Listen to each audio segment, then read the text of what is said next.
आपका पार्टनर आपकी फीलिंग को ना समझे तब क्या करें? सबसे पहली बात कि आप ऐसा कब कह सकते हो कि आपका पार्टनर आपकी फीलिंग को नहीं समझ पा रहा है? जब वो आपकी हर इच्छा को, आपकी हर बात को मना कर देता है। यानी कि आपकी मिलने की इच्छा हुई है, लेकिन वो आपके बारे में सोचता भी नहीं, वो आपको मना कर देता। आपका मन करता है उनसे बात करने के लिए, लेकिन वो बात नहीं करता। जब उसका मन होगा तभी बात करेगा। यानी कि उसको एक तरह से पता ही नहीं कि आपकी क्या फीलिंग है, आपके क्या इमोशन है, उसको समझ नहीं रहा है। ठीक है, अपनी तरफ से सोच रहा है। उसका मूड किया तो जवाब दिया, उसका मूड किया तो बात किया, नहीं किया। अब आप इस सिचुएशन में ऐसा क्या कर सकते हो कि नहीं, जब आप उनको बताएं कि आप मिलना चाहते हो तो आपकी बात को समझे। और अगर आपकी बात सही है, आपकी फीलिंग को समझेगा, तो वो मिलने के लिए हाँ भी कहेगा। और उसके अंदर भी वही चाहत होगी तो वो भी सामने से मिलने के लिए आएगा ना। तो इस सिचुएशन में, इस केस में आप क्या कर सकते हो, उनके बारे में बात करेंगे। सबसे पहली चीज़ कि never force to sell yourself. खुद को बेचने के लिए ज़बरदस्ती मत करो अपने पार्टनर के सामने। यहाँ पे सिचुएशन ये हो जाती है कि आपके पार्टनर के अंदर कोई चाहत ही नहीं है कि वो आपकी बात को सुने। आप क्या चाहते हो वो भी वो नहीं समझ पा रहे हैं, लेकिन वो सुनना भी नहीं चाहता। यहाँ पे आपका पार्टनर सुनना ही नहीं चाहता कि आप क्या बता रहे हो। ये दूर की बात है कि आप क्या चाहते हो, ये तो वो समझने की कोशिश नहीं कर रहा। ऐसा इसलिए हो रहा है क्योंकि उनके सामने आप खुद को इस तरह से प्रेजेंट कर रहे हो जो उसको नहीं चाहिए, और आप उसको बेचने की कोशिश कर रहे हैं। कई बार मैंने इसका एग्जाम्पल दिया है कि जो चीज़ आपको नहीं चाहिए और कोई ज़बरदस्ती सेल्समैन आपके पीछे पड़ जाए कि भाई ये ले ले ले ले, तो आप उनकी बात को सुनोगे भी नहीं। क्योंकि आपको पता है कि आप सुनोगे तो आपको फिर वो जानना पड़ेगा कि क्या है क्या नहीं है, फिर बात आगे बढ़ेगी। तो इसलिए आप जिस तरह से उनको इग्नोर कर देते हो, आपका पार्टनर आपकी फीलिंग को इसी तरह से इग्नोर कर रहा है। क्योंकि आप अपने आप को ऐसे उनके सामने प्रेजेंट करो जैसे आप खुद को उनके सामने बेच रहे हो अपने आप को, तो वैसा नहीं करना है। ज़बरदस्ती कभी भी कोई चीज़ नहीं होगी। आप उनके अंदर चाहत पैदा कर सकते हो ताकि वो खुद आपकी ओर अट्रैक्ट हो। आपको ऐसा करना है। आपको कभी भी डायरेक्टली नहीं कहना है कि आपको वो चाहिए, लेकिन इनडायरेक्टली उन चीज़ों को करो कि उनके अंदर भी चाहत पैदा हो।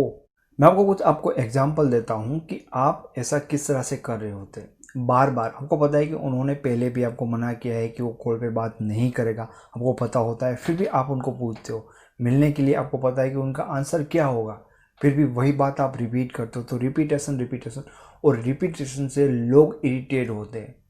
ठीक है ना, हमको पता ही है तो फिर भी वो चीज़ क्यों कर रहे हो आप? पहली बार असर नहीं की तो दूसरी बार वही चीज़ कैसे असर करेगी? आपको चीज़ें चेंज करनी पड़ेगी। आप पहले से वो कर रहे तो अभी भी आप वही करोगे तो उसमें डिफरेंस कहाँ से आएगा? आपको ही पहले डिफरेंस लाना पड़ेगा। अब ऐसा क्यों हो रहा है कि आपका पार्टनर आपकी ओर ध्यान नहीं दे रहा है, आपका पार्टनर आपकी फीलिंग को नहीं समझ रहा है? सबसे पहली चीज़ कि आपके अंदर कॉन्फिडेंस, खुद को लेकर कॉन्फिडेंस जीरो है। और जब बात करते हो, उनको मिलते हो, उनके सामने प्रेजेंट होते हो, तो आपका कॉन्फिडेंस उसके सामने होता ही नहीं। बिल्कुल भी आप उनके सामने जीरो हो और वो हीरो हो। आप उसी तरह से अपने आप को प्रेजेंट करते हो, एकदम से हारे हुए, एकदम से थके हुए। तो उनका जो ट्रीटमेंट होगा आपको लेकर, उनका जो रिप्लाई होगा, उनका जो बिहेवियर है, बिल्कुल वैसा ही होगा जैसा आपके साथ अभी उनका होगा। क्योंकि आप अपने आप को प्रेजेंट इसलिए करो, इसलिए आपको ऐसे रिजल्ट मिल रहे। आप डिफरेंट तरह से अपने आप को प्रेजेंट करिए, आपको बिल्कुल भी डिफरेंट वहाँ से रिएक्शन मिलेंगे। सेम वे में मैं आपको बताने की कोशिश करता हूँ कि ऐसा क्यों हो रहा है। देखिए, आप किसी जगह पे इंटरव्यू पे जा रहे हो, ठीक है, आपको पता है कि जो जॉब है उसके लिए आपकी लायकात नहीं है। यानी कि वो जॉब आपको मिले, आपको लगता है कि आपके ऐसे चांसेस नहीं है, और वाकई में उस जॉब को लेकर जो स्किल चाहिए वो आप में है ही नहीं। आपको पता होता है आप इंटरव्यू देने सामने बैठे तो आपकी हालत क्या होगी? आप में कॉन्फिडेंस नहीं होगा, आप एकदम से वहाँ पे वीक पड़ जाओगे। आपके बॉडी लैंग्वेज, बात करने का तरीका, हर चीज़। तो यहाँ पे सिचुएशन ऐसी ही है कि उनको फेस करने के लिए आप में कॉन्फिडेंस ही नहीं। आपको लगता है कि नहीं, मैं उसके लायक नहीं हूँ, वो मुझे एक्सेप्ट नहीं करेगा। तो आप पूरी तैयारी के साथ नहीं गए हो। आपको जो भी अपने में कमज़ोर लगता है उसके ऊपर वर्कआउट करना चाहिए, वहाँ पे अपने आप को पूरी तरह से रेडी रखना चाहिए। क्योंकि ये तो एक मेन पार्ट होता है जहाँ पे आप अपने पार्टनर को फेस करते हो। और आप खुद सोचिए कि आप जब भी बात करते हो, मिलते हो, या किसी भी तरह से उनके साथ कनेक्ट होते हो, तो आपकी बातों में, आपकी बॉडी लैंग्वेज में कॉन्फिडेंस नहीं है, तो वो कैसे आपको एक्सेप्ट करेगा?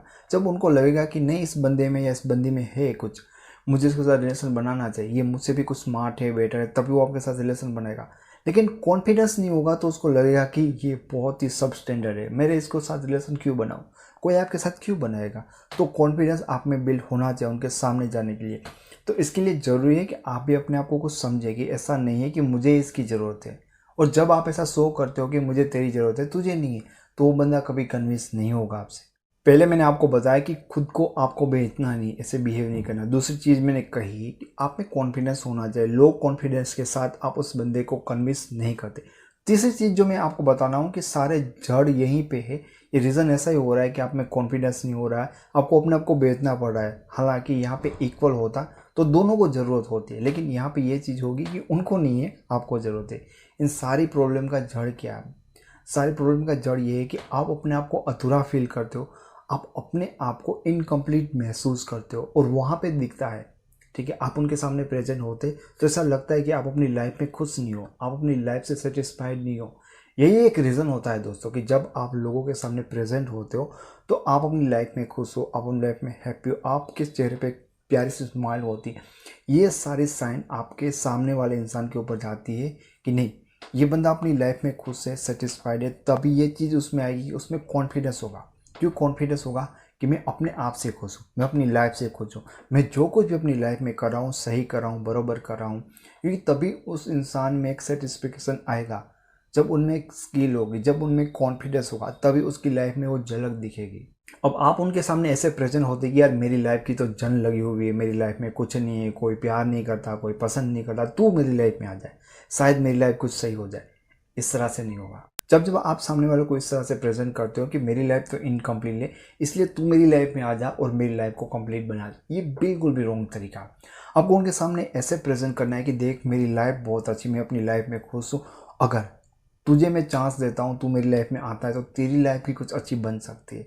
और हर कोई अपनी लाइफ को बेटर बनाना चाहता है। हर कोई चाहता है कि जो दूसरे लोग अपनी लाइफ में खुशी को एंजॉय करें, जो उनकी लाइफ में फन है, वो मेरी लाइफ में भी होना चाहिए। और लोग ऐसे लोगों को ही ढूंढते हैं। जिस तरह से आप उनको ढूंढ रहे हो और आपको लगता है कि वो आपकी लाइफ में आ जाए तो आपकी लाइफ में सब कुछ अच्छा हो जाएगा, सिर्फ उनको ऐसा लगना चाहिए कि आप उसकी लाइफ में आ जाओगे तो उनकी लाइफ में अच्छा हो जाएगा। तो ये तरीका है उनको कन्विंस करने के लिए। और इसी तरह से आपको ये दिखाना पड़ेगा कि आप अपनी लाइफ में सेटिस्फाइड हो, आप अपनी लाइफ में अच्छा कर रहे हो, आप अपनी लाइफ में खुद से खुश हो। ये तरीका है। सारी चीज़ों को मैं रिवर्स में कंक्लूड करना चाहता हूँ कि अगर आपकी लाइफ में आप खुद सेटिस्फाइड हो तो उनके सामने हर चीज़ में आपका कॉन्फिडेंस बनेगा। जब कॉन्फिडेंस होगा कि नहीं मेरे में लायक आते हैं, मैं एक ऐसा इंसान हूँ जो किसी की लाइफ में वैल्यू ऐड कर सकता हूँ, तो यहाँ पे सामने से जाकर आपको खुद को बेचना नहीं पड़ेगा। ऐसे आप प्रेजेंट नहीं करोगे, सामने से लोग ऐसे चाहेंगे कि वो आपको कन्विंस कर ले ताकि उनकी लाइफ कुछ बेटर हो सके। तो ये सही तरीका है। अगर कोई आपकी वैल्यू नहीं करता रिलेशनशिप में तो धीरे धीरे इन मेथड को आप अप्लाई करिए। धीरे धीरे आप देखोगे कि आपको रिजल्ट मिलना स्टार्ट हो जाएगा। आई होप कि आपको वीडियो पसंद आया होगा। आपको वीडियो अच्छा लगा तो इसे लाइक करें, इसके बारे में कुछ कहना चाहते हो तो कमेंट करें, और वीडियो चैनल पर पहली बार आए तो चैनल को सब्सक्राइब जरूर करें। अब लव और रिलेशन के बारे में मेरी ई बुक्स खरीदना चाहते हो तो उसके लिंक्स मैंने आपको डिस्क्रिप्शन में दे रखे हैं, और मेरी फेसबुक और इंस्टाग्राम की ID का लिंक भी डिस्क्रिप्शन में है। Thank you so much. మీకు ఈ వీడియో నచ్చినట్టయితే లైక్ చేయండి, షేర్ చేయండి, సబ్స్క్రైబ్ చేయండి. రెగ్యులర్ నోటిఫికేషన్స్ కోసం బెల్ బటన్ని ప్రెస్ చేయండి.